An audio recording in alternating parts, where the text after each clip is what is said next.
Good evening, everyone. My name is Carrie, and I am part of the programming team here at the library.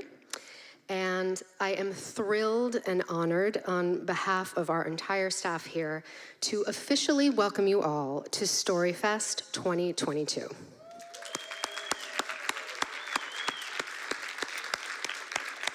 And to welcome our guest speakers tonight.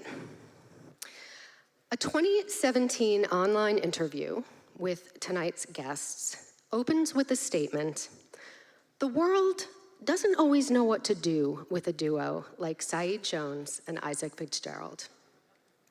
Separately, these two writers, storytellers, and real-life BFFs are a force of creativity and humanity, each in their own right.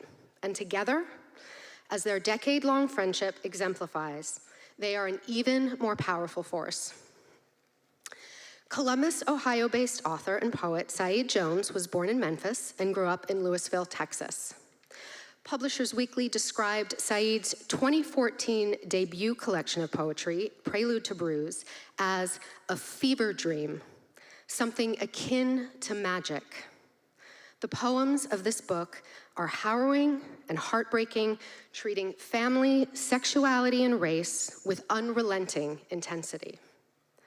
And the New Yorker observed that Saeed's 2019 memoir, How We Fight for Our Lives, carries an edge of social critique.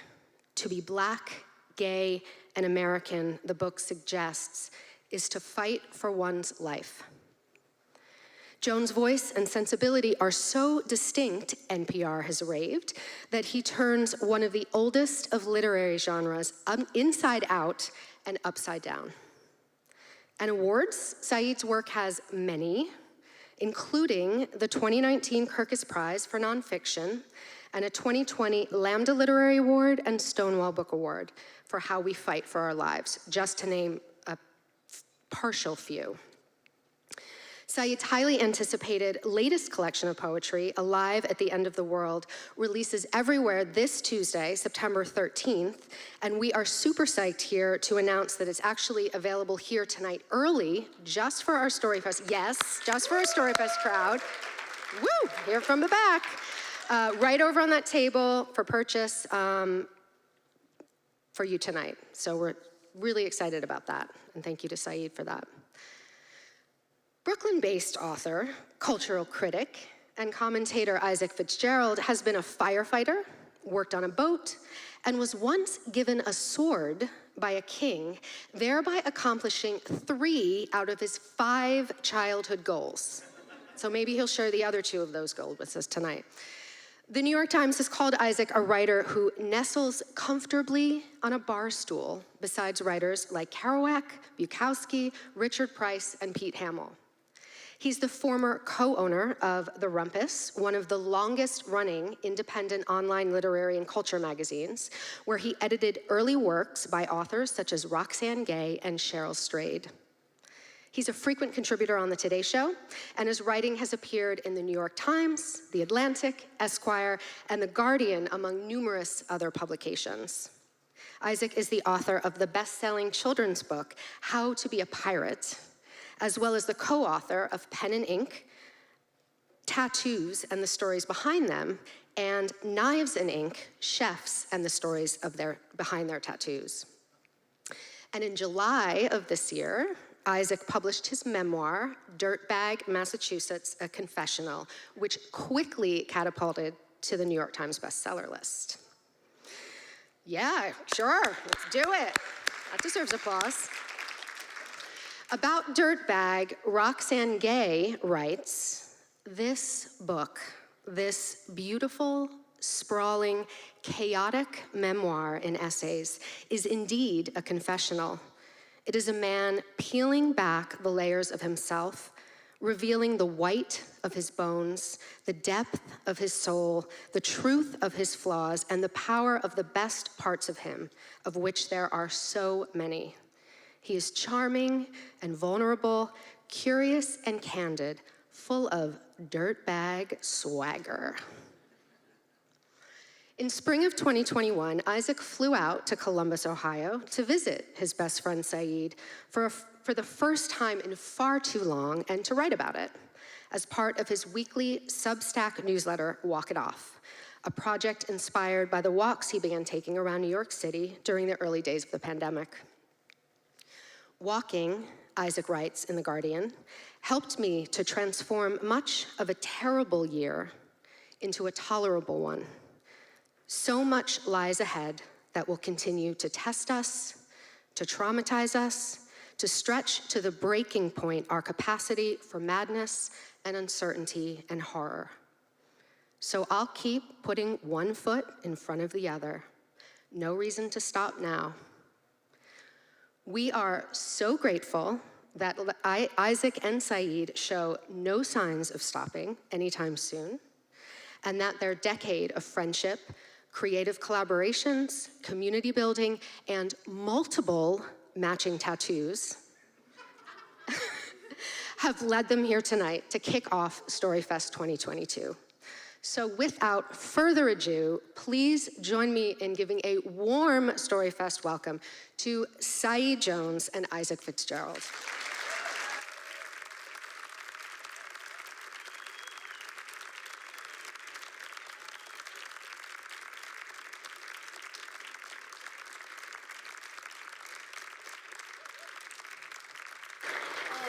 Goodness, Come on, keep it going, keep it going.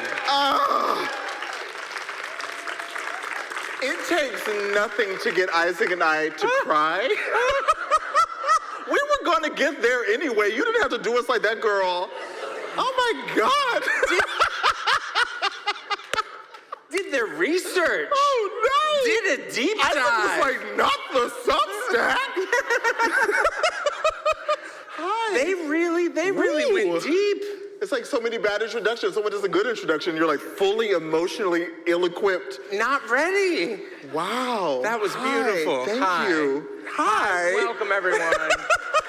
Thank you so much for coming. Oh my God. Well. No, that was truly like, you have to understand, as they got started, we were backstage, and I was just looking at Syed, and I was like, oh, what a moment. Yeah, we're already, We had a pandemic. We haven't seen each other as much as one would like to. And I was just like, oh, this is nice. Doesn't take much. And then like 3 sentences in. No. 7 sentences in. I thought I was gonna have to worry about the cocktails. Shout out to the cocktails, Yeah, though. Hey. absolutely. All right. It's like that taste of jalapeno that really does it. Okay, so, well, thank you really for, because Isaac is my longest friend. We've been friends for over a decade now, and I don't know if you know straight white men. Kind of difficult to be good friends with. No, he's the answer to my heart, and I think it's such a joy just to have a deep friendship. But I also think writing, even reading, is a pretty independent enterprise, and so it's such a delight. Not just to talk about our work, but to talk about our friendship tonight. And to talk about our friendship and talk about having 2 books come out in a somewhat similar time. Shout out to the group text. Yeah. We had 3 books. Well, that's a whole other story. It's a whole other. But truly, like, we're so happy to be here in Westport, and it means so much because this is Don't Tell Anyone Else, because this book hasn't been published yet. But this is technically Saeed's first book event. So let's give it up for Live at the End of the World. Thank you. And truly, it's just so wonderful to be here together. And I'm gonna skewer you a little bit with questions because Saeed took the time to come from Ohio for my first book event earlier this year. In a church. That was air conditioned in July, by the way. We deserved it. And We didn't tell deserved me. it. Oh, We wait, deserved it. We It's fine. deserved it. All right. Okay, so... You want to start with a little reading? Yeah, so I thought, because the problem with doing a live event with your best friend, we could talk about anything. Like, y'all will mess around, and we will just talk about, like, rings of power until they, like, usher us up. So I was like, let's read. I mean, that's a nice top. True. Where'd you get it from? You can't say that to a gay man. Thank you, it is cute. I got it in a store in Columbus where I live. sorry. But I figured, see, this is our whole night. Are you ready, Westport? Are you ready? Okay, y'all ready. We have to compete, because obviously there's like a concert like across the parking lot. We gotta let those girls know. They made a mistake tonight. But I figured like just to ground it, because the chaos is literally about to unfold, it's already happening. But we could ground it in our work. And so Isaac, I'm gonna ask you to pick up your ashy-ass copy of your book. All right, first off, my copy's great. This is the copy I have of Saeed's book. Look at that! Which Look I what need he you did to my galley. That's called love. All right, that's called love. This is an early copy. I have it folded up, hugged close to my heart. Disrespectful. He saw it as disrespectful. That's a whole other conversation. But you'll read from your very first. Hold up the copy so they know. Pretty. Yeah, it's see, great. there it It's is. beautiful. It's a Thank you. copy. Thank Yeah, you. that's right. Pristine. Thank All you. right, so I'm gonna read from mine, and then will you read from yours? Sure. All right. Hadn't planned that at all. This is called Dirtbag, Massachusetts. In 8th grade, I hit Dave Stoll in the face with my math book because he called me Tubby. Like it was my name. Hey, Tubby. But really, I hit Dave Stoll in the face with a math book because I was mad. Mad at the insult, sure, but I was also mad at my parents and mad at my home life and mad at the world. A friend, Chad, had died earlier that year, a rare heart condition. That didn't seem right nor fair. So little in life did. But also, David called me Tubby. So I hit Dave Stoll in the face with my math book and watched as his body spun around and his face bounced off the locker behind him. You're lucky you didn't break his nose, the assistant principal said later, as I sat in his office and stared out the window. I may not have broken Dave Stoll's nose, but it sure bled like I had. When people ask me how I got into boarding school, my answer was usually, I hit Dave Stoll in the face with my math book. Which wasn't entirely true, but wasn't untrue either. My home life was fucked, but my grades were good, and my standardized test scores even better. After the math book incident, I was suspended for a week, but because my school couldn't guarantee I'd be supervised at home, which was true of most of the students in my town, I had to have an in-school suspension. Every morning, I'd quickly finish the work I was given, and by the second day, I was spending my extra time helping out the school librarian or the school secretaries with their work. The librarian and the secretaries took notice. One of them was Chad's mother. She already cared about me as one of her son's close friends, and maybe wanted to help me realize that fucking up my life was pointless, even cruelly so, when kids like Chad never even got a chance to fuck up theirs.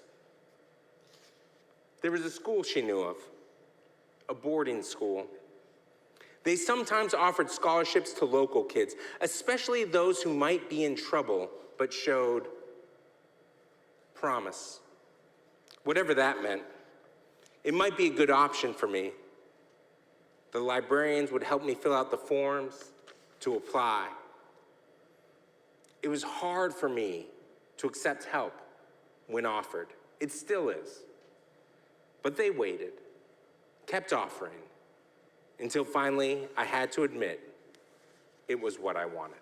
Thank you.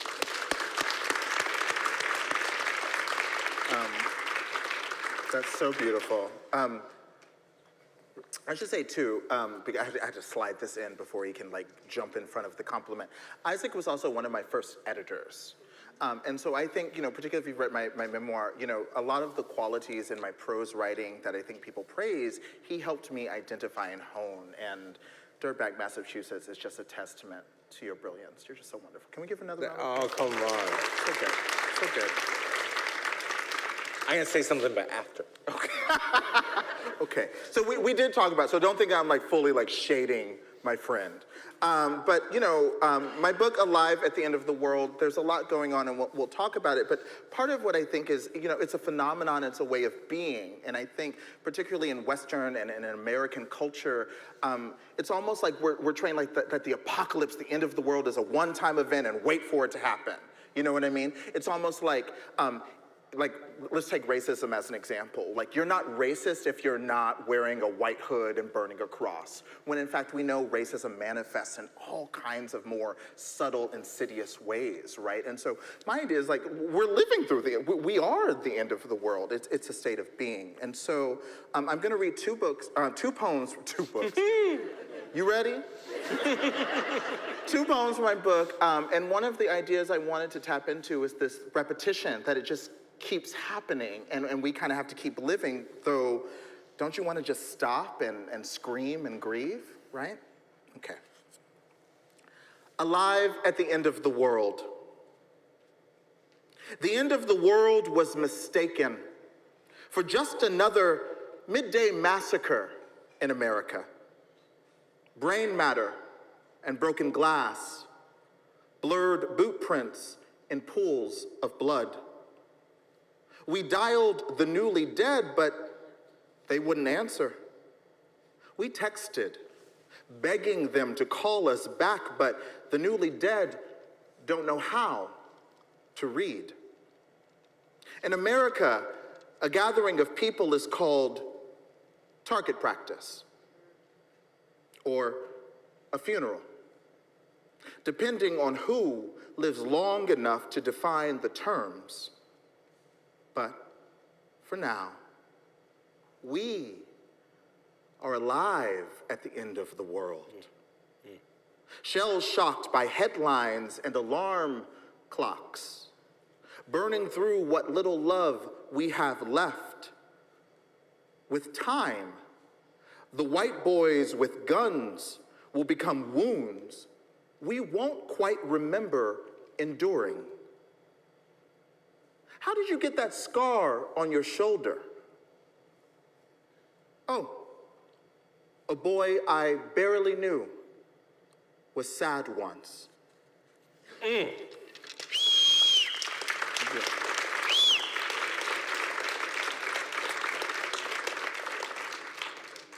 Alive at the end of the world. The end of the world loved us like a father who bragged about the broken roof he kept overhead whenever we'd complain about the night air watching us sleep, or whenever we'd wince at his reach. The end of the world would shout, "I made that roof." What have you made? Nothing but tears. Nothing but waste. Chairs and coffee mugs came at us like asteroids. "We're sorry," we'd lie. "No one loves us like you love us," we'd hiss. From hiding places we treated like siblings. Crying alone in the kitchen he had just ruined. The end of the world would scream, "You're gonna miss me when I'm gone." As if a man has to die to haunt his children. As if we didn't already daydream about the wood grain of his coffin, the threadbare suit we couldn't wait to see his body stuffed into, the hymns we'd stutter through, off key, on purpose, knowing damn well that the end of the world's ghost was mean as spit and already on its way. Thank you.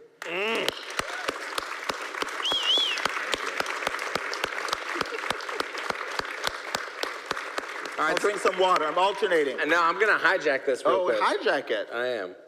Because you mentioned the editing. Yes. Which we had not discussed before. See, gotta So now, get the compliments in.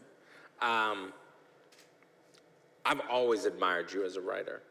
And I was lucky enough to work with Syed back at the beginning of our friendship 10 years ago. And something that I always saw was that you had this lyricism. You had these poetic lines, even in your prose, even in your essays. And it would take years before I confessed this to you, but I'm not confessing it to him here on the stage. But I called them Saeedisms. And in my own writing, I would do an essay, and then I'd be like, there's not enough Saeedisms. I'd be like, I gotta figure out a few of those quotable lines that really punch and get home. And so I wanted to ask, like, how do you feel like being a poet, writing poetry, has either influenced your long form work, or like another way of asking it would be, do you write long poems and then cut them down, or do you find these little snippets? Do you find these little Saeedisms and then stitch them together? What's your process? What's my process? Well, thank you. I'm a control freak, so no, I don't write long poems. I edit them down. I tend to, with poetry, I write a line. So like, the end of the world loves us like a father. I was like, oh, that's exciting. I had the idea. I was thinking of like Robert Hayden, like those winter Sundays, like what did I know? What did I know? You know, and I was like, nothing. But it's like I write a line, and then I try to write the second line, I mess up. It's like an off-key note. And so I draw a dash, and then I write the line, and I write it over again. So with poetry, I'm revising in real time, and which is exciting because it keeps me focused just on the line. Like, let's just try to do that right, just on the enjambment and the line break. And does that, it feels like you hit an off key? It does. If the note doesn't. It does. It's like playing the violin, you're like, oh no, let's, you know, it's like cheesy or a word that I, you know, because I like writers, you know, you obsess with words, with images, and you're like, how many ravens can I, you know, and you're like, no more ravens, try again. Try again. But what that means is, I mean, I would like to think it pushes me towards, you know, the really urgent, needed line, but it also means I'm surprising myself. I delight in, you know, like, as if a man has to die to haunt his children. The reaction you had, that was the reaction. I was like, whoa, wait a minute now, you know?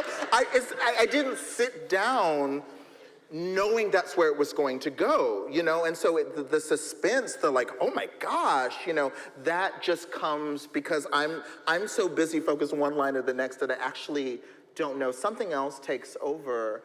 And I've thought a lot about that, like the Saeedism, and it, because you don't want it to be cliche, you don't want it to be cheesy, but I think about like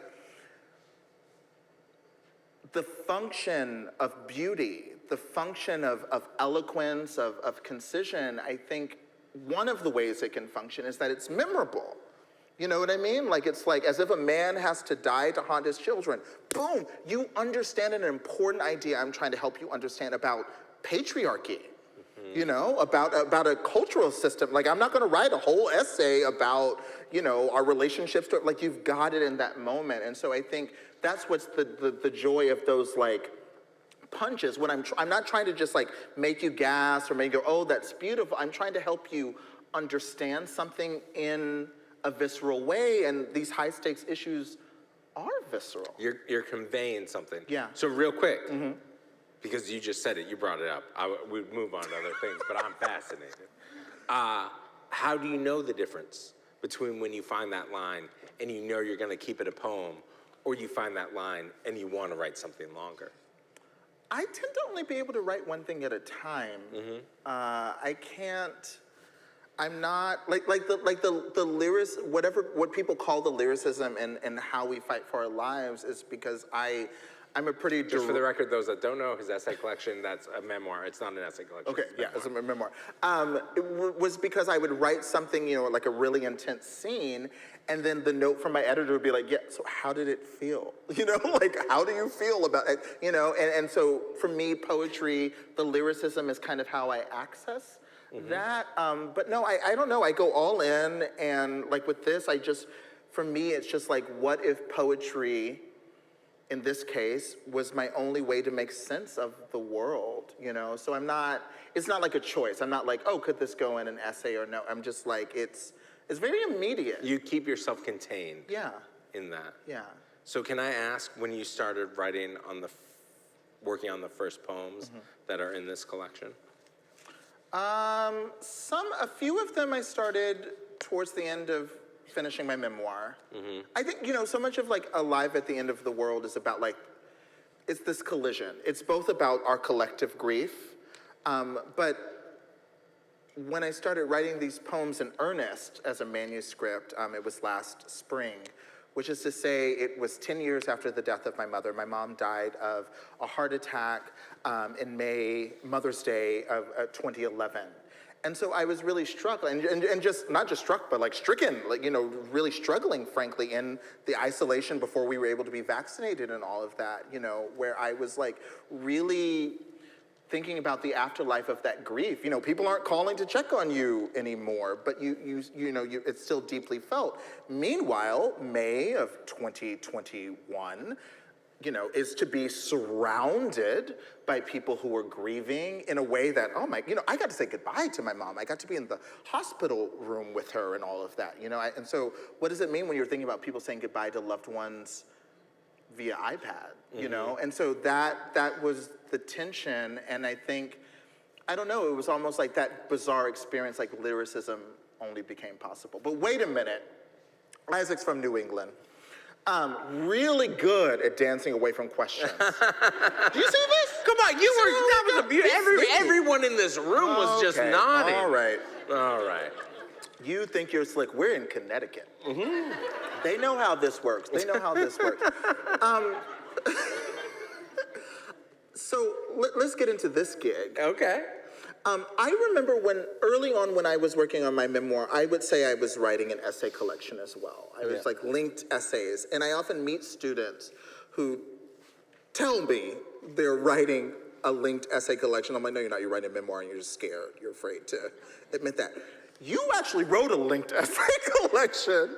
And I say that successfully. And it's almost, to me, it feels almost like an album. Of course, I'm thinking of Beyonce and Renaissance. You felt it. You felt the heat emanating from me, in the sense that the independent pieces resonate with one another, but also stand on their own. Can you talk about the writing process for that? Like, how did you, in writing about this specific piece, right? How do you not want to explode it and just go, let's just open up the whole book and just write like a full narrative? Well, so there's a few different answers to that. One, my fear was very real. Okay. And so I could not move past it. No. I hear you 100% because that is how so many people start, whether it be a memoir or whether it be a novel. It's like short stories. But then eventually they start to link them more and more. It is true. It's like choose whatever lie is most sustainable to just get you to keep writing. To get to the next part. Like, that's so much. Get to the next draft, like, honey. If I sit down and look at a blank page and I'm like, I got to write a whole thing? No, thank you. Oh, but like 10 pages, like I could do 10 pages. But no, for me, what happened was I actually sold a book that was supposed to be an essay collection kind of about pop culture. Okay. And my whole thing, like if you met me in my 20s, I would tell you about my childhood, but I would always then follow it up with, and I'll never write about it. True. I was like, I'm cooler than that. I will never write about it. And of course, what happens as we get older, we get a little wiser. And so I was working on this, I was working on all these different essays, and all of a sudden I'd realize there'd be about 7 paragraphs about my dad. I'd be like, well, I gotta figure out how to get these out of here. All right, so hang on, let's see. And get these 7 paragraphs out of the way. Yeah, I can turn this into 10 Saeedisms. And so I kept doing that, and there's all this stuff about my mom. All right, but we're gonna move this to the side, because I'm gonna talk about Star Wars here a little bit more. And was that literally what it was like? You would start writing and be like, copy, paste? Yeah, I literally had a whole tab that was a Google Doc that was everything that was getting dumped out of it as I tried to. And, the manuscript's like, girl, we're coming together. That's your think is happening here. That's exactly right. Is all of a sudden that seems more interesting than whatever the weird thing. And so I eventually called my editor, who's a wonderful woman. Her name's Nancy Miller. And I said, I think it might actually be about my childhood. And she said, yeah.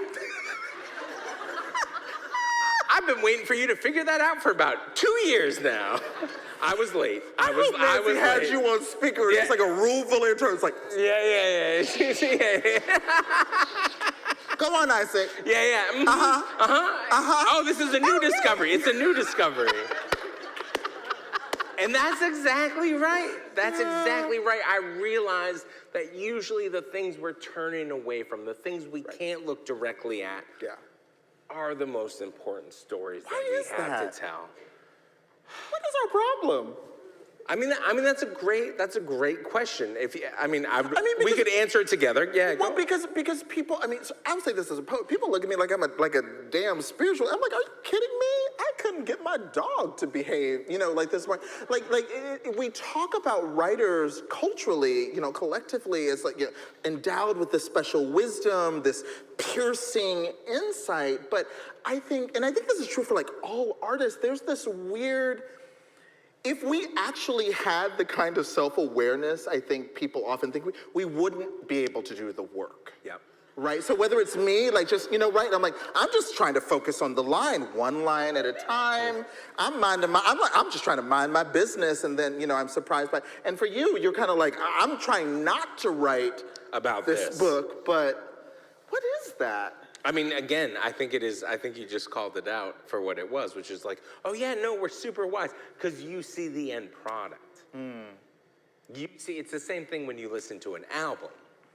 You're gonna put that album on, and you're just gonna be like, ooh, rumors!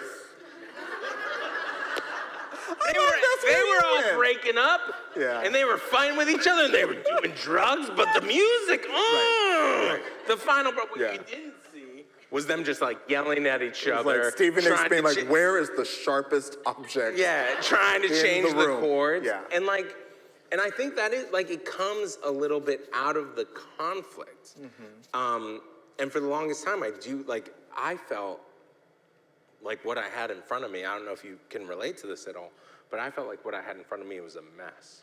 It felt so much, everything felt all over the place. And then eventually it just came down to just hang on a second, where can you find the through lines?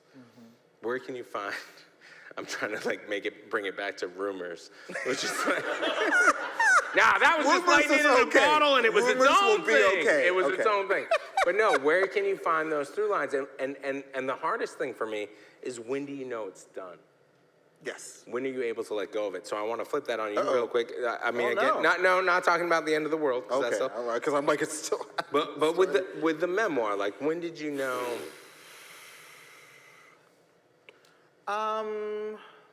Or let me put it another way. Did you have your ending in mind? Because it's a beautiful ending. I thought I did. Not giving anything away. I thought I did. I think halfway into writing the memoir, yes. I thought I knew. I thought I was assured, and it was my lighthouse that I was desperately. Turned out to be a bunch of sirens. Ain't that funny?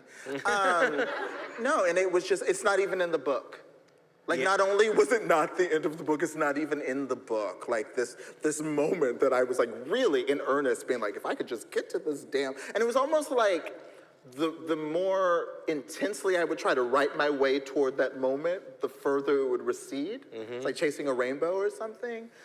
I do think, so this, even though I was going to say, so what about this one? Yeah, so both of these books, we had to live into these books. And it's really frustrating to say that to writers in progress, emerging, sorry, babe, you might just need to live a little longer. You might just need a few more, you know what I mean? And that's dicey to tell, I'm don't go out there and chase chaos. That's not what I'm telling you. I think you just need to be able to process.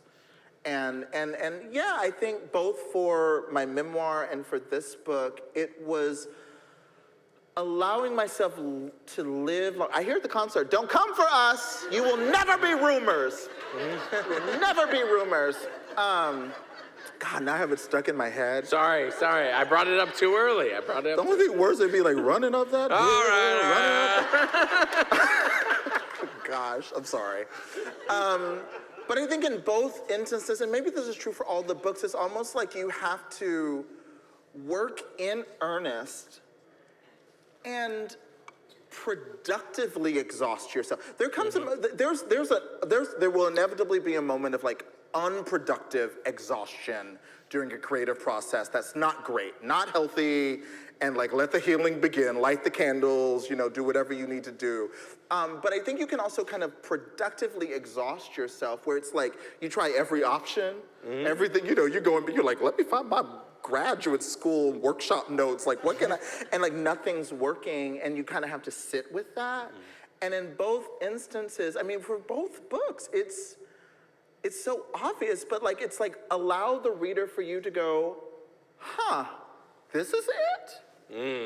I'm supposed to keep living? You know, like that's actually the turn for most of my books. It's not usually like a profound moment. It's not usually externally dramatic. It's allowing myself as a writer to identify a moment in my life where I was like, huh, the work is actually kind of like, you know, Michael Cunningham, The Hours, the decision to just wait for the next hour. That's it. And it's, I don't know, not easy. What about you? To keep,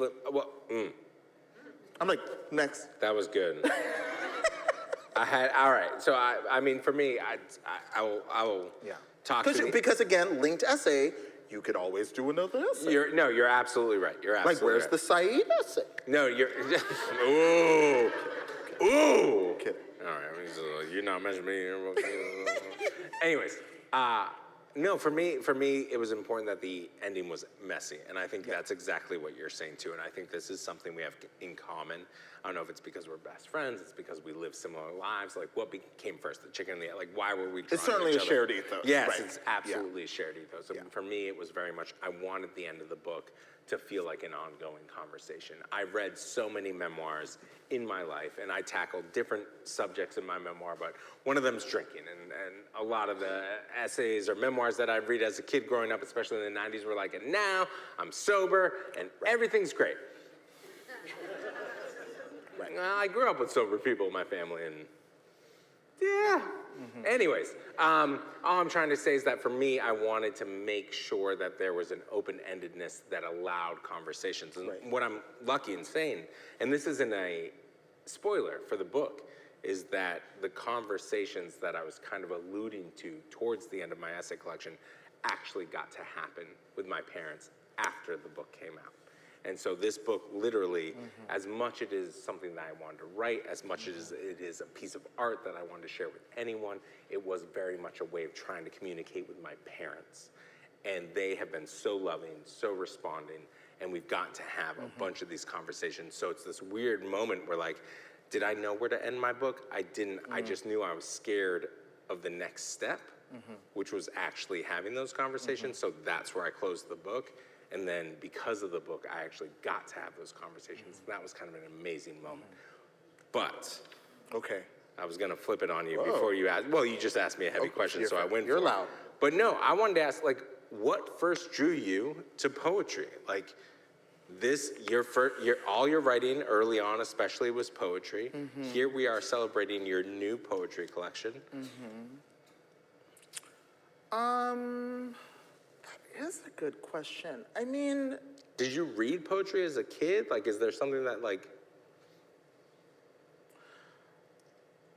I wouldn't say I was an obsessive poetry reader as a young person. I would say I had two. Well, I did like Sylvia Plath. I did like that. And Anne said, okay, all right. I was, I had two. Hang on. I'm sorry. At what age did you like Sylvia Plath? Like every other gay boy in the 10th grade. I was like, these white ladies are on some shit. You know, like, because I think it's, I don't know. I haven't talked to the youths in a minute. You know, I haven't been able to check TikTok today. But I think as a Black gay kid who grew up in the suburbs of North Texas, you know, I graduated from high school in 2004. I think at the time, you know, in terms of what was provided in class, reading, you know, learning about the literature of early feminism, and particularly like 1950, like the housewife, you know, that, like, you know, a woman who's, you know, gender dynamics, like I have this life that is being kind of foisted on me and it doesn't make sense and it is killing me. I'm trying to perform this role. Shocker, a closeted gay kid would be like, vibe. It's a mood, you know? It's a mood. And so, Clap. yeah, it's Go like, ahead. That was, yeah, clap. I get it. It's like we see each other. We see each other. But yeah, I mean, I remember, you know what it was? It was 9th or 10th grade. And it was often fleeting. It was like the class discussion would move on. I'd be like, wait a minute. But Margaret Atwood, she has a poem called Siren Song. And again, it came in a class discussion like in a kind of trio. Like literally, it was like just supposed to be an example and the discussion moved on without me and I was like spinning in its wake. But it is a persona poem. I hadn't encountered a persona poem before. And it is a siren speaking to the reader. And this, and it's not that long, but the siren lies. You know, she basically like makes herself seem sympathetic. Only you can save me, only you can save me. And then at the end, basically the reader basically drowns.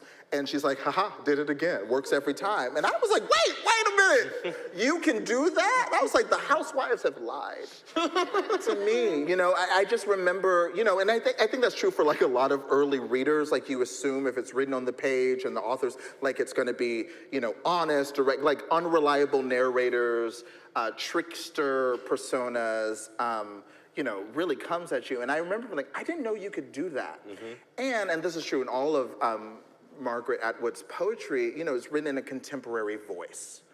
It didn't read like something written by like a dead white man. And it was like, you know, it was like, and next, Shakespeare's sonnet. And I was like, oh, God, this nigga. Like, I ain't got nothing but, you know, it's like, it's just not my vibe. It's not even for me. But like Margaret Atwood, I was like, it's sexy, it's tricky, it's slippery, and who wouldn't want to lie to a man? You know, like, I was like, I love this. And then I went home and started writing, yeah. So I think that was it. I think there was something about poetry. First of all, also poetry was cheap, it was affordable. You know what I mean? There was something about poetry where it felt like you could alter reality. You're changing how we speak, you're changing our perspective. You know, like, that's the thing that I think why America has such a strange relationship with poetry is like, Americans are like afraid of, they're like, I don't read a lot of, it's not my, you know, because every poem has a new set of rules. Every poem is a new reality. You don't know the perspective. Like even in my book, one poem, and I have notes, you know, but like one poem may be like very straightforward nonfiction, and the next, it might be Little Richard, or Luther Vandross, or Aretha Franklin, or the apocalypse itself speaking to you. That is so overwhelming, and I just love that.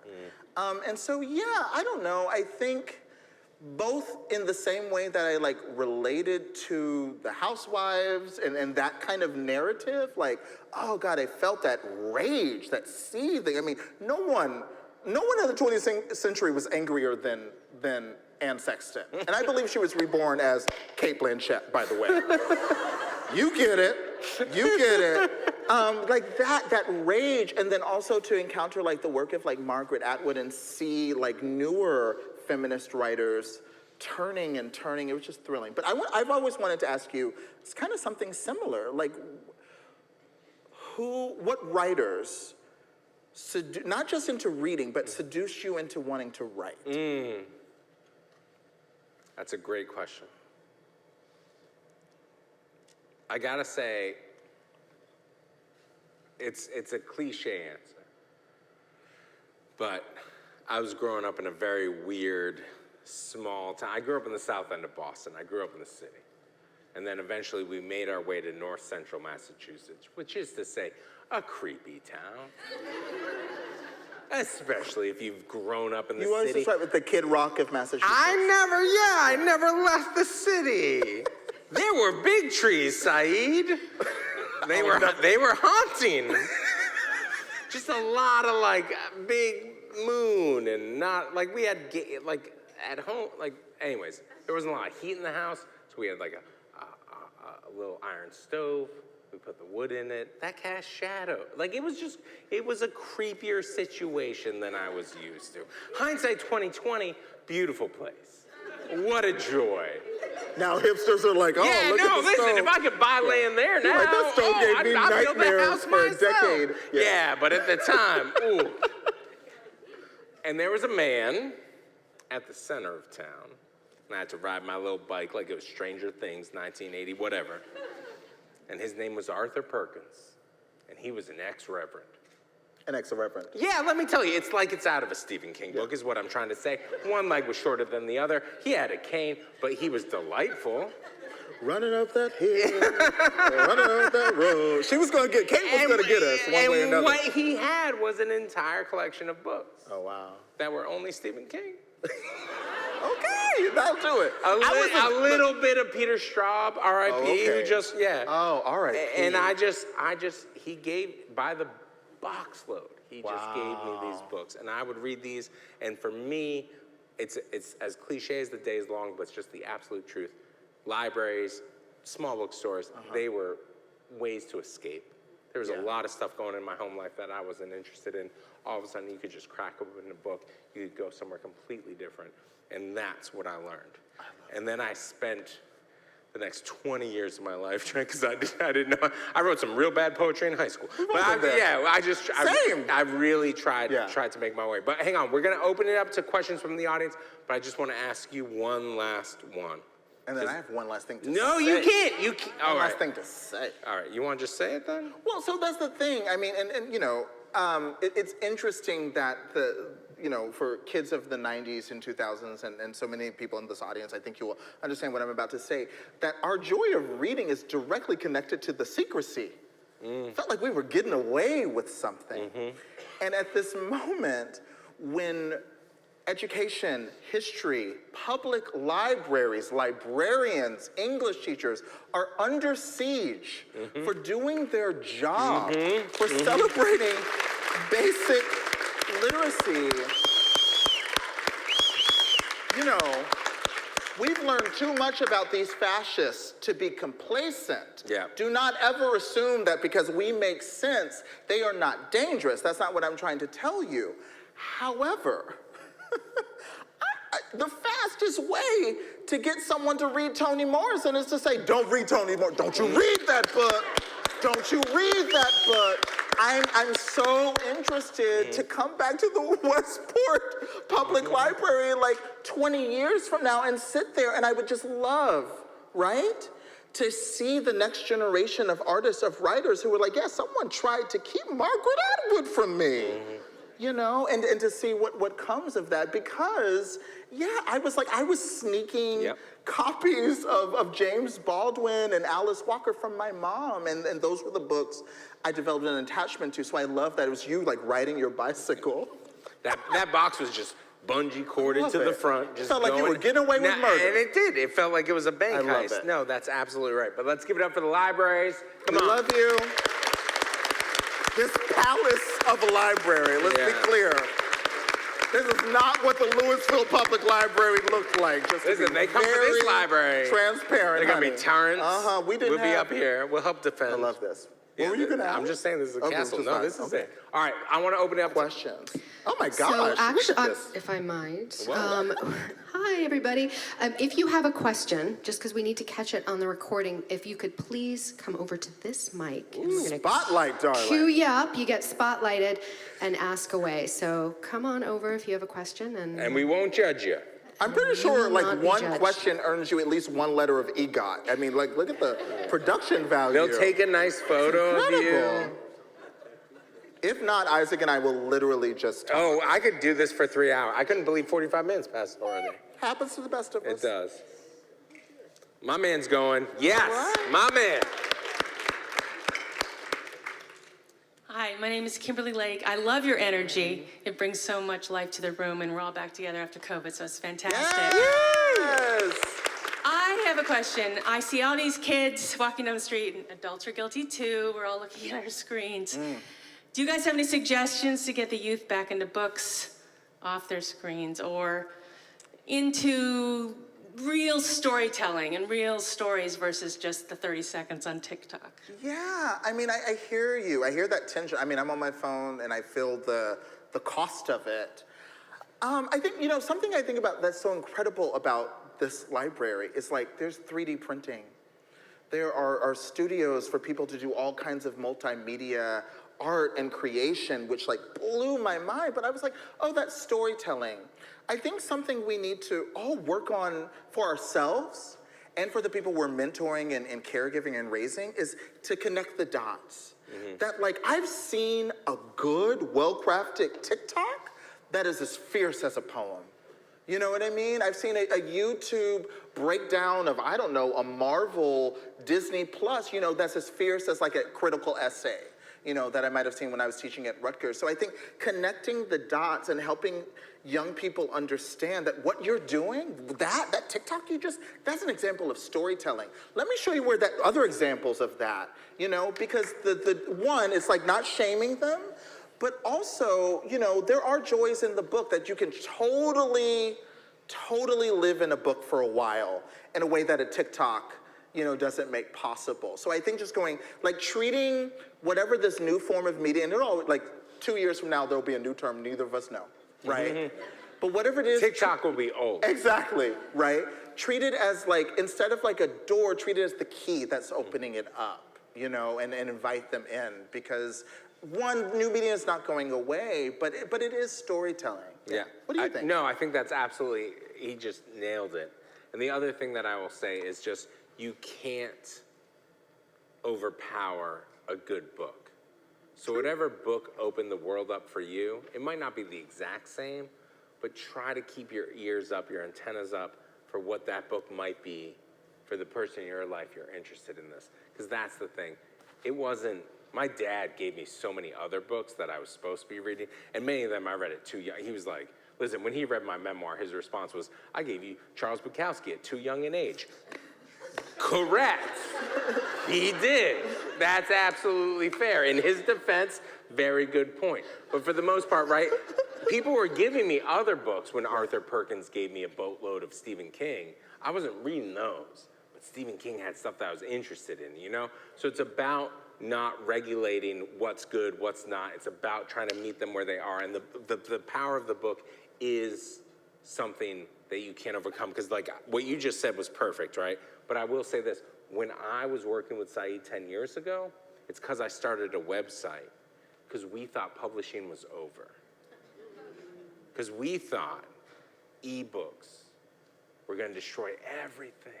And they were going to put videos in the middle of the book. You're going to read Moby Dick. There's going to be a little thing that spurts water at you.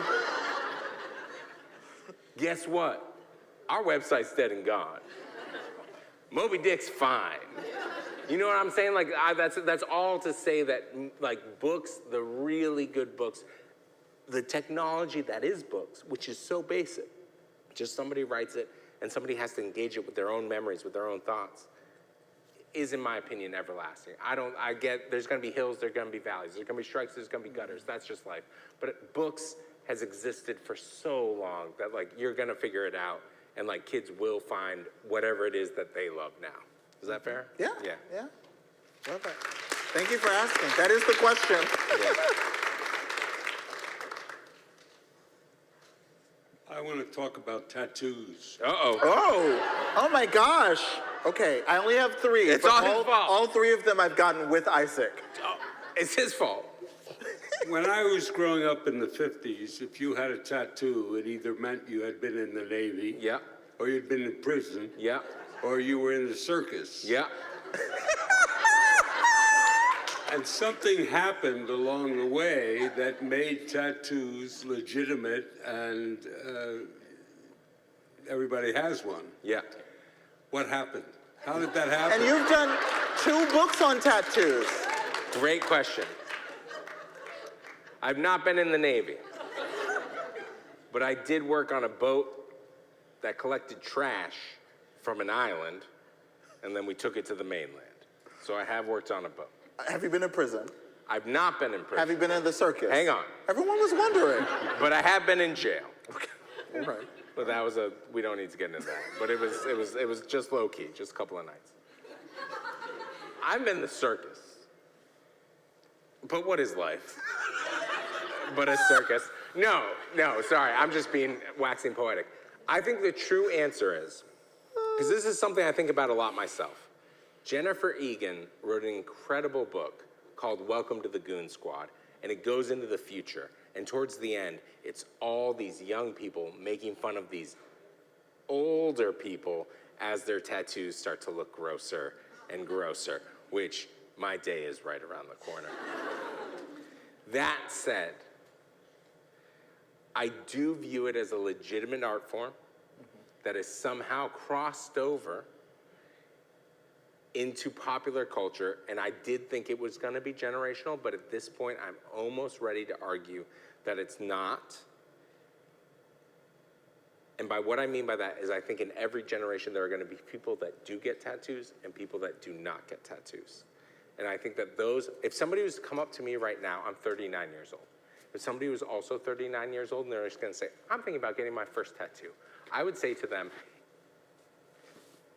unless you have a very good reason, it's really okay not to, like at this point, not having a tattoo is almost more counterculture than having a tattoo. But for those people that I think are dedicated to it, I think it gives a couple of things. This is, sorry, long answer, but to get to the heart of it. I think if you feel in any way outside of your body, or like you don't have control of your body, or maybe you don't even have control of your life, a tattoo can be a very, very simple way of saying, I want that thing. And you pay somebody a little bit of money, and you get to wear it for the rest of your life. Now, people do it for all different reasons. For myself, every single one of my tattoos is a memory. Yeah. I was about to say, I was like looking at you and I was like, oh, that's the tattoo of like the house.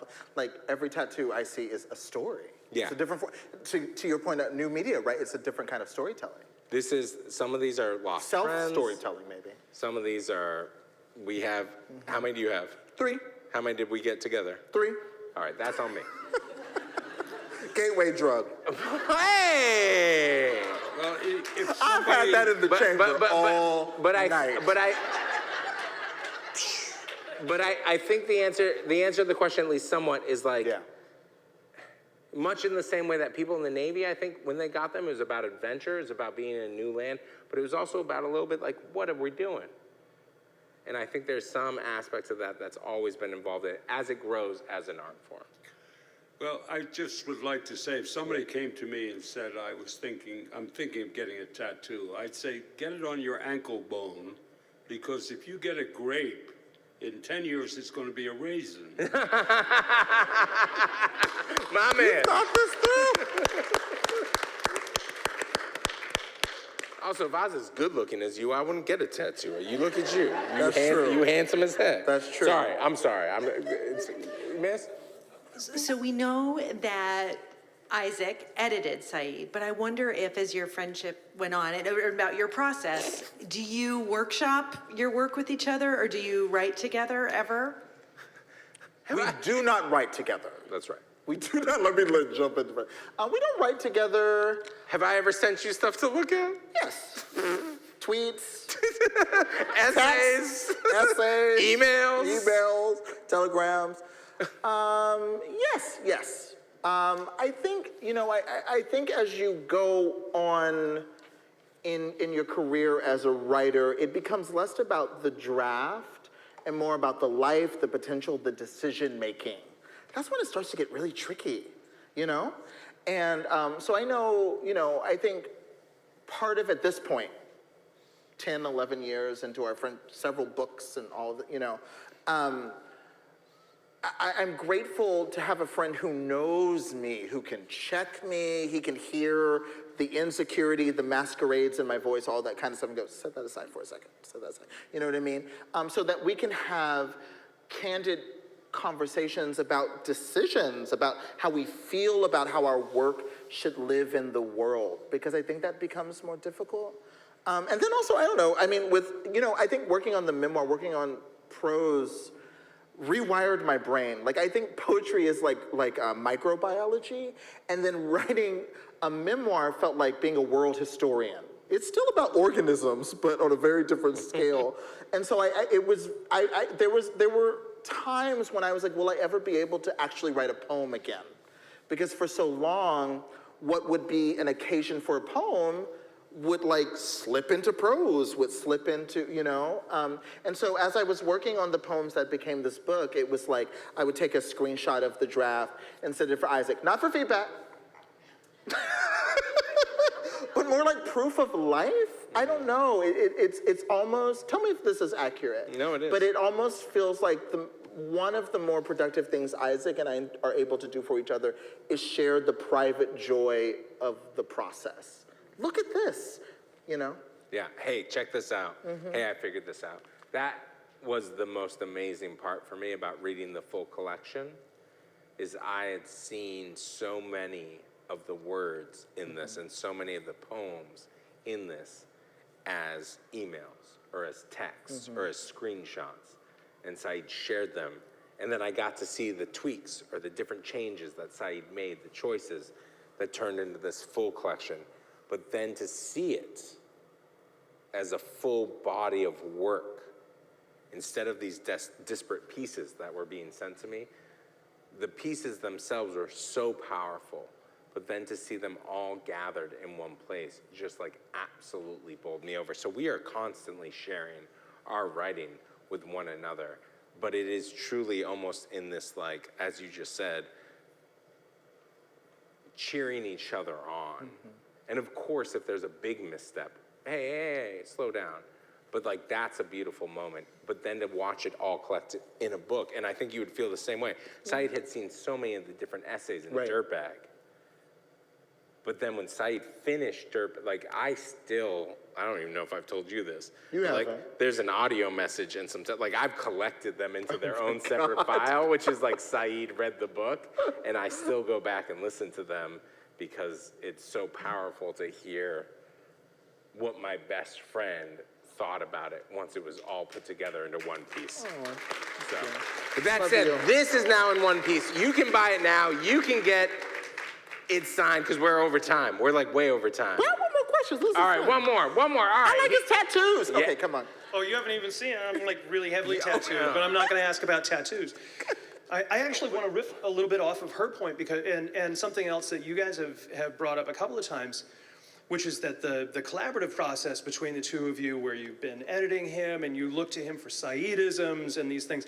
But Saeedisms. I mean, we all talk about, as writers, about the way we influence each other professionally, but I'm really interested in how this really profound emotional friendship, like this true, you know, obviously loving relationship that you two have, has influenced you as writers. And I'm not asking about how you've influenced him as a writer. I'm asking how he's influenced, you know, how his feelings for you have influenced him as a writer and vice versa. What is it that the emotional relationship between the two of you brings to your own work?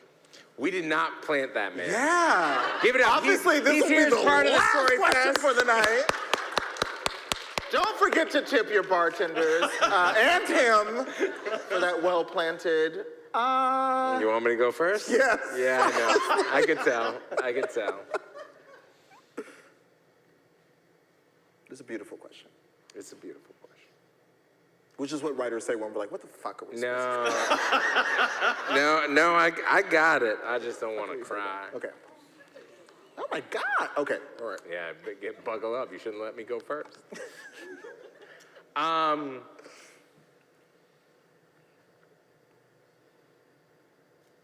When I was editing Syed, we talked about that about 10 years ago. That's because I was too scared to write. I'm only going to look at you, by the way, because if I look at them, I'll get it. I will stay here. Yeah, thank you. I appreciate that. I was too scared to write.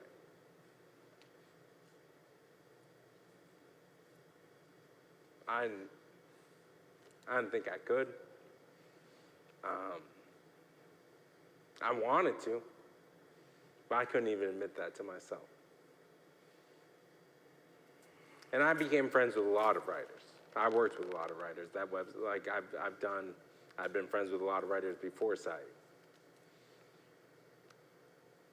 But Syed and I were, I'm a little older, he'll tell you that. But we were close in age.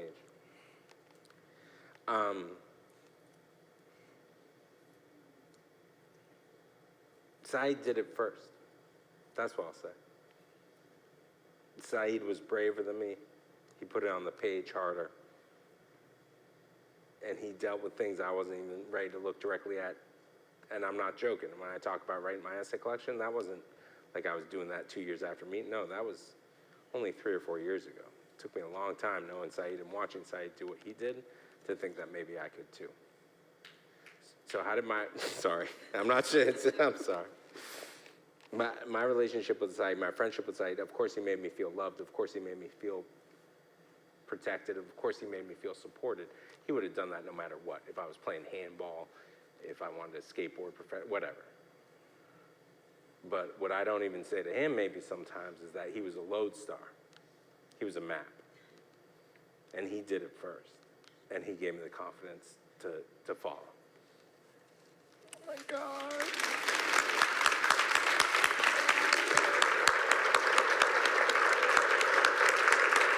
Is that why my copy of the book's so fucked up? It's a sign of love. God. I'm hard on the things that I love. Oh my God. Oh my gosh. Yeah, good How luck. dare you? Yep. How dare you? I told you should have gone first. Oh my God.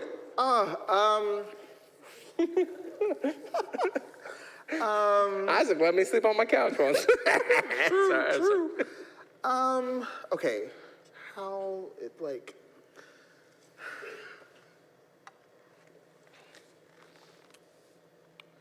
I mean, I write about it in my memoir. But when I was a senior in college, I had an experience where the most beautiful man I've ever kissed ended up having a crisis of masculinity. That's what I call it. He tried to kill me. And even as he was trying to kill me, I just felt, so sorry for him. And I think in the years that followed, I was so angry that someone could allow their hurt, to become a blade. What did I do? What did I have to do with this other person? And I say that to say that when I first met Isaac, this tattooed, he was wearing like flannel, I'm sure he had like a knife in his pocket, he had on boots, he didn't have all these cute little sneakers. I remember Isaac being like, hi, yeah, see? Oh my God. See? And I just remember Isaac like showing me being like as nice as possible. He was like, hi, and I was like, nope. Absolutely not. I was so angry, and I think if I'm really honest with myself, I was really scared. And I say that to say that, I know we talk about the multiverse a lot right now, right? But I think there's a scenario in which my writing takes a very different route. A route lacking in compassion, a route lacking in the desire to get to the bridge of difference, and not just talk about what I'm going through, what I understand, both in terms of my collective and personal history, but to try to connect with people who are different from me. To connect with people who in the past have jeopardized my life.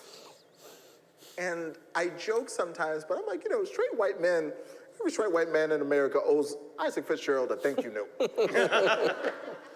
But I do mean it, and I hadn't maybe thought about it into your question, but I do think it manifests in my writing because Isaac is so different from me. He is so, go through every box. It'd be the rest of the night, and it'd be literally in every possible way, But he does the work.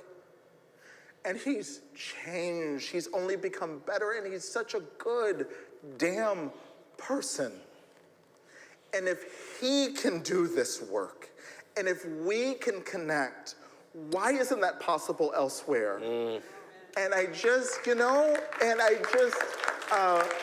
not someone to throw around words like faith and hope, but he gives me hope. And I think there's a quality of my writing, there's an openness that would not be there if Isaac wasn't a part of my life. There's a scenario in which I only want to write to people who absolutely get it. But that's not actually how I try to approach writing. Through him, I see the possibility. And there have been so many examples tonight, right? Where he explains like how people have had faith in him and how that's cracked him open for the better. And I just would like to believe that's still possible. And we live in a country where increasingly it feels like that is less and less possible. But I have him in my life. And that's why it's not like a draft, a sentence to sentence. It's like an ethos level possibility. And I really think, I mean, there's so many things, you know, the sentence, the craft, the like making the decisions, but I really think it's about the hope. I have a faith in what we all can do that is directly connected to him. Thank you.